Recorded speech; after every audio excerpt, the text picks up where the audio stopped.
کہتے ہیں کس طرف جا رہے ہو؟ اولاد علی مدد کے لیے پکار رہی ہے. یہ مذہب ہے، یہ راستہ ہے، یہ تمہارے اولو الامر ہیں، یہ تمہارے امام ہیں، ان کی بیعت کرو، ان کے دین کو پہچانو. اہل بیت یہ ہے، مکتب یہ ہے، خاندان یہ ہے. کون سا راستہ تم لوگوں نے اختیار کیا ہے؟ مسلمانوں کے اندر مکتب اہل بیت کی ترویج کے لیے عبداللہ شاہ پہلا مبلغ تشیع.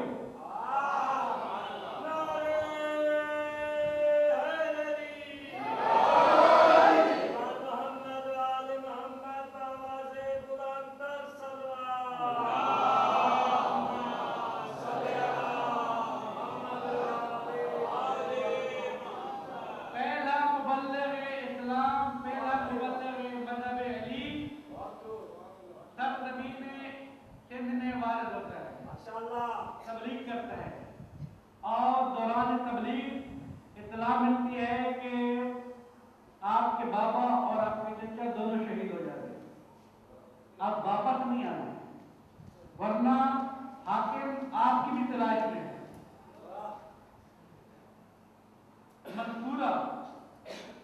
منصورہ علاقہ جو ہے آپ کا سندھ کا، یہاں کا جو گورنر ہے وہ باطنی طور پر شیعہ ہو چکا ہے تو منصور کا گورنر، لیکن تاریخ کامل کی جملے یہ ہیں کہ وہ تشیع کا حامی ہو چکا ہے، وہ شیعہ ہو چکا ہے. عبداللہ شاہ غازی تو ویسی تبلیغی تشیع کر رہے ہیں، حاکم بھی شیعہ ہو گیا ہے. اب خط ملتا ہے حاکم منصورہ کو. کیا خط ملتا ہے؟ خط یہ آتا ہے کہ مجھے اطلاع ملی ہے کہ محمد نصرالدین کے بیٹے عبداللہ اشکر کو تم نے پناہ دی ہوئی ہے. عبداللہ کا سر کاٹ کے میرے پاس لے خود بھی حاضر ہو جاؤ. یعنی کیا مطلب؟ یعنی اگر نہیں ہے تو پھر غدار. حاکموں کے خط کا تو یہ مطلب ہوتا ہے، اگر نہیں کیا یہ کام تو پھر غدار ہو. عبداللہ شاہ غازی نے کہا، جب خط پڑھ کے سنایا عبداللہ شاہ غازی نے کہا بھی کیا پروگرام تیرا آپ کا؟ اس نے کہا میں آپ کو تو حاضر نہیں کر سکتا، آپ اپنا کام کریں، میں خود جا کے حاضر ہو جاتا ہوں. میں خود حاضر ہو جاتا ہوں. وہاں پر ایک اور علی والا بیٹا تھا. اپنے آپ کو مقصد پر قربان کرنا یہ انسانیت ہے. ایک اور بیٹا تھا، انہوں نے کہا باپو نے بھائی عبداللہ جو ہیں مبلغ اسلام، آپ ہو اس منطقے کے حاکم اور تم بھی ظاہری طور پر تشیع ہو چکے ہو، ٹھیک ہے؟ آپ دونوں میں سے کوئی بھی چلا گیا یہ تبلیغ کم پڑ جائے گی، تبلیغ نہیں ہو سکے گی. اس کا جرم یہ ہے کہ عبداللہ شاہ غازی کو پناہ کیوں دی ہے. میں عبداللہ شاہ غازی کو اپنے گھر میں مہمان بنا لیتا ہوں ایک رات کے لیے، پھر تم مجھے زنجیر ڈال کے زندانی کر دو اور منصور کے بعد بھیج دو کہ عبداللہ شاہ غازی اس کا مہمان تھا. میں نے کہا یہ کیا، کیوں ایسا کریں؟ میں نے کہا اس لیے کہ وہاں جانے کا مقصد یہ ہے کہ گردن زدی، قربانی، شہادت، اور تم مارے گئے یا یہ مارا گیا، یہ تبلیغ رک جائے گی. میں مارا جاؤں تبلیغ آگے بڑھو، تم دونوں میں مارا جاؤں مشکل نہیں، میں مارا جاؤں میرے لیے کوئی مشکل نہیں. تم دونوں میں سے کوئی ایک کو نہیں مرنا چاہیے.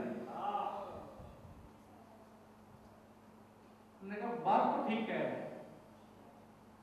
ایسے ہی ہوا، وہ منصور کے دربار پہنچا. نے کہا بھی عبداللہ شاہ غازی کو پناہ تو نے دی ہے؟ میں نے دی. تمہیں پتہ نہیں تھا ہمارا باغی ہے؟ پھر کیوں دی ہے؟ تو میں علی کے مذہب سے بولوں.